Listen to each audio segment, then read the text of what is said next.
믿음으로 하나님의 말씀을 듣겠습니다.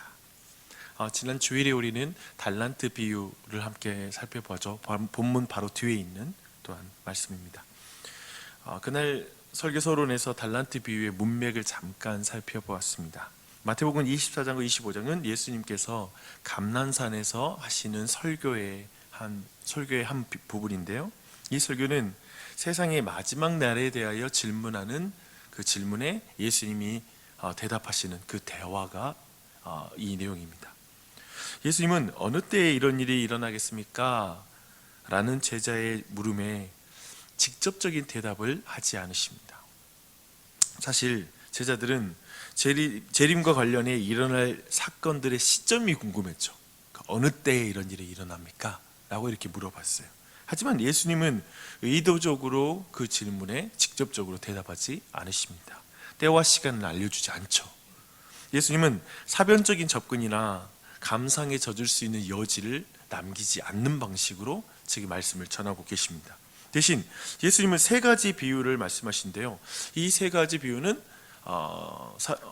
한 부모를 둔 삼남성 셋쌍둥이라고 이렇게 생각하시면 돼요. 그 비유가 그렇다고 보시면 돼요. 조금의 차이는 있으나 한날 한시에 한 모태에서 나왔다는 측면에서 이 세 비유는 동일한 메시지를 우리에게 전해주고 있습니다. 모두 예수님의 재림에 비춰서 신실한 삶을 살아갈 것을, 그리고 그것이 얼마나 중요한지를 우리에게 알려주는 게 지금 이 전체 비유의 핵심 메시지입니다. 동일한 메시지예요. 우리가 살필 이 지혜로운 종과 악한 종의 비유. 근데 한 가지 기억하게, 삼남성 셋쌍둥이라고 했잖아요. 그러니까 좀 차이는 나요. 쌍둥이는 쌍둥이인데 그러나 이 안에 차이가 나타나는데, 오늘 우리가 살필 지혜로운 종과 악한 종의 비유는 그리스도의 재림을 기억하며 믿으며 깨어 있으라라는 게 굉장히 강조됩니다. 그리고 열처녀 비유는 인내심 있게 주님을 기다리라 라는 이런 핵심 메시지를 가지고 있고요. 그리고 우리가 달란트 비유는 우리가 본 것처럼 주님을 기다리는 동안 부지런히 일할 것, 성실할 것을 강조하는 메시지로 이렇게 주어지고 있습니다. 예수님이 이렇게 비유를 통해서 특별히 이 세 가지 비유를 우리에게 들고 있는 것은 마치 3D처럼 우리로 하여금 모든 가능성을 대비하도록 그렇게 하시는 가르침을 주시기 위해서 이 종말에 대한 가르침을 세 가지 비유로 우리에게 설명주고 있는 것이죠. 지난 주일에 우리가 달란트 비유 봤으니까 나머지 비유를 오늘과 내일 우리가 함께 살펴볼 것입니다. 이 비유들은 오늘 우리 모두에게 매일의 삶에서 주님을 깨어서, 그래서 인내심 있게 현실에 충실하면서 기다리라고 우리 모두에게 말하고 있는데요. 이제 첫 번째 비유, 곧 지혜로운 종과 악한 종의 비유를 잠깐 살펴보겠습니다. 주인이 집을 비우면서 종들에게 이제 자신이 없을 동안 집안을 책임지면서 제때의 양식을 적절하게 공급해주는 책임을 맡기고 이제 떠나게 됩니다. 한 종은 언제 올지 모르는 먼 길을 떠나는 그 주인이 다시 돌아올 것을 믿습니다. 그것을 믿고 주인이 부탁한 대로 맡은 것으로 주인의 집 안에 있는 사람들을 때를 따라서, 그러니까 때를 따른다는 게 우리가 자녀들을 키울 때 때 맞춰서 밥 주는 게 그렇게 힘들다고 하는데, 그런 모든 것들을 생각하면, 그리고 아이들의 시기에 맞춰서 아이들의 어떤 정서적인 어떤 교육들과 그리고 그것들 만족시키는 게 쉽지 않잖아요. 그런 맥락에서 본다면 좀 더 이해가 될 것 같아요. 때를 따라 양식을 나눠줬습니다. 분명 책임이 막중하고 버거운 일임에 틀림이 없지만 이 종은 주인이 다시 돌아올 것을 믿고 맡겨준 것에 감사하면서, 자기를 그렇게 신뢰해 준 것에 감사하면서 최선을 다해서 그 일을 감당했습니다. 그런데 그와는 전혀 다르게 반응하는 종이 또 있어요. 그 주인이 더디 올 것이라고 생각합니다. 그러니까 빨리 오지 않을 거라는 걸 생각하고, 그래서 주인의 부탁에 따라 집에 있는 사람들을 전혀 돌보지 않아요. 그러니까 때를 따라 공급하는 삶은 주님이 돌아오실 때를 믿어야 그렇게 가능한 것이죠. 근데 주인이 돌아올 때가 더디다고 생각하니까 그때까지는 때를 따라 돌보는 삶을 멈추는 것이죠. 그렇게 하는 것을 보여주고 있어요. 주인이 맡긴 돈을 들고 도리어 그 맡기신 모든 것을, 소유를 가지고 밖에 나가서 매일 술 파티를 벌려요. 방탕하게 보내고 있는 거예요. 그리고 제가 이번에 성경을 보면서 눈에 띄는 또 설명이 또 성경에는 첨부되어 설명되고 있습니다. 그 악한 종이 동료를 때렸다라고 말하는 것입니다. 그 종은 누굴까? 제 안에 이 성경을 통하여 추론하는 상상력이 발동했습니다. 제가 생각할 때 착한 종을 때리지 않았을까 싶습니다.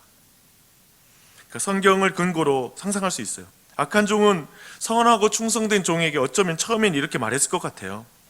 야, 주인이 언제 올지 너 알아? 몰라. 언제 올지 몰라. 사실 안 올 수도 있어. 그런데 왜 그렇게 열심히 너 일해? 나랑 같이 놀자. 야, 이따 저녁에 술 파티 갈 텐데 같이 술 마시러 갈까? 라고 이렇게 말했을 것 같아요. 선한 종은 그 유혹을 거절했겠죠. 결국 이 선한 종과 함께 이가 공범이 될 수 없다는 판단을 내린 그는 이제 선한 종을 괴롭히기 시작하고 결국 때리게 되는 지경에까지 이르렀을 것입니다. 그것이 아마도 오늘날 우리 현실에서 경험하고 있는 어떤 영적 여정 속에 교회 안에서 그리고 많은 일 가운데 벌어지는 일이기 때문에 충분히 상상할 수 있는 추론이라고 생각합니다. 야, 너만 잘났어? 아유, 목사님 낫네. 목사도 아니면서 왜 그렇게 살아? 적당히 해. 눈치 보면서 해. 너가 그렇게 하면 우리는 어떻게 되냐? 라는 식의 말들이 우리 안에 있을 수 있겠죠. 그렇죠? 이런 일은 또 주변에 있을 수 있어요. 어떤 보니까 막 직분자의 세계도 그리고 목사 세계도 그래요. 야, 너가 그렇게 하면 부목사 세계는 엄청납니다. 너가 그렇게 사역하면 다른 사람들 너무 힘들어지잖아. 물론 지혜로워야 되는 건 있는 것 같아요. 그런데 정말 그런 식으로 우리의 삶은 끊임없이 이런 식으로 말할 때가 있는 것 같아요. 우리가 주목할 것은 도대체 왜 이 두 종이 이렇게 전혀 다른 삶을 결정했는가라는 것을 주목할 필요가 있죠. 왜 그럴까? 이것이죠. 두 종은 주님의 다시 오심에 대한 믿음에 의해서 이렇게 하는 것입니다. 이게 결정합니다. 여러분 믿으세요? 예수님이 다시 오실 걸 믿으십니까? 진지하고 그리고 내 삶으로 이 말씀을 이해했다고 말하기에는 복잡한 내용인 것 같아요. 머리로는 이해하고 또 우리가 분명히 믿음은 갖고 있지만 내가 이것을 내 생활의 라이프 스타일까지 주님의 다시 오심이 가깝게 와 있다라는 걸 믿고 산다라는 건 참 저에게도 어려운 것 같습니다. 한번 생각해 보십시오. 지혜로운 종은 주인이 떠나자 책임감 가지고 주인이 일찍 돌아오든지 늦게 돌아오든지 상관이 없다라는 태도를 취하는 거예요. 그게 무슨 상관이야? 그분이 지금 예수님 오신다고 했지만 2000년이 지났다. 야, 2000년이 지난 그게 무슨 상관이야? 주인이 아무튼 다시 오시잖아 라는 것을 생각하면서 그저 나한테 행할 건 주어진 의무를 내가 충성되게 성실하게 사는 게 그냥 나에게 맡겨진 일이야. 그것은 주님 다시 오는 시간과 때는 나는 몰라. 그런데 내가 충실하게 살아야 되는 건 주님의 말씀이라서 난 그렇게 살 거야 라고 말하는 것을 결정하고, 이에 반해서 악한 종은 지켜보는 사람이 없자 자신의 마음에 악한 마음대로 그냥 이끄는 대로 사는 것이죠. 그러니까 주인은 없으니까 안 보이잖아요. 우리 교회에 예수님 보이세요? 안 보이죠. 우리 안에 육신의 눈은 도저히 안 보이죠. 안 보이잖아요. 왜? 2000년 동안 안 왔으면 앞으로 1000년 정도는 더 안 올 수도 있는 건데 죽기 전에 믿으면 되지 뭐 라는 그런 생각들이 사람들에게 있을 수 있겠죠. 우리는 이 악한 종을 어떻게 봐야 할까요? 그는 교회 밖의 사람일까요? 아닙니다. 스스로 교회에 속한다라고 생각하고 주님을 섬기는 척하는 사람입니다. 이런 사람은 자신이 교회 안에서 주님을 믿는다고 말은 하지만 실상은 주님을 사랑하지도 않고 특별히 주님의 재림을 고대하지 않고 그 시기가 곧 닥칠 것을 생각하지 않는 것이죠. 이것을 정말 우리 안에 깊이 고민한다면 오늘날에 정말 목사부터요 그래요. 정말 오늘날의 많은 영적인 타락과 그리고 교회의 어떠한 슬픈 소식 많이 듣게 되잖아요. 근데 야, 저 주님 다시 온다고 믿으면 저럴 수 있어? 저거 정말 주님 다시 온다고 생각하는 것일까라고 생각하는 게 목회자부터 모두에게 지금 정말 그것들이 편만하게 일어나고 있기 때문에 우리 안에 이런 것들 어쩌면 모두가 야, 목사도 그런데 내가 왜 그래? 이런 식의 말들도 너무나 많은 것 같습니다. 제가 그 이정재 씨가 주연했던 그 밀정이라는 영화가 이 지점에서 생각이 났어요. 그 영화 보면 그 사람이 이제 이중 간첩처럼 이렇게 독립군 행세하다가 결국 동료들을 다 밀고 하여서 결국 일본군에 의해서 이제 다 죽고 고통당하고, 거기서 겨우 살아남은 사람들이 나이가 늙어서 이제 그 이정재를 찾아가서 마지막에 너 왜 배신했어? 라고 이렇게 말하죠. 근데 그때 한 말이 그렇게 기억이 나요. 이렇게 빨리 독립될 줄 몰랐어. 그렇게 말하더라고요. 이렇게 빨리 독립될 줄 몰랐다고. 오늘 말씀 말하죠.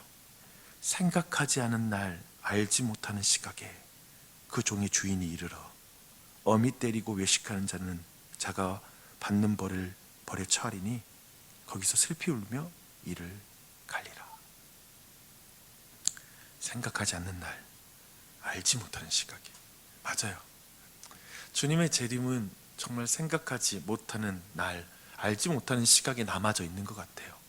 아마도 내일 오더라도, 주님이 오시더라도 우리는 그걸 눈치채지 못할 거예요. 눈치채지 못할 거예요.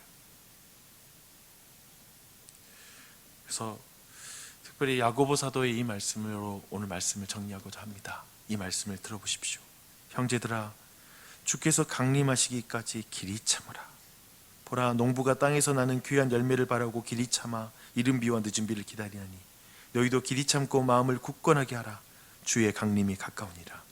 형제들아, 서로 원망하지 말라. 그리하여야 심판을 면하리라. 보라, 심판주가 문 밖에 서 계시니라. 그래서 우리 각자 오늘 또 내일 계속 말씀 함께 보면서 이 때를 한번 생각하면서, 주님 오실 날을 생각하면서 다시 우리의 삶을 조정하는 그런 은혜가 있었으면 좋겠습니다. 기도하겠습니다.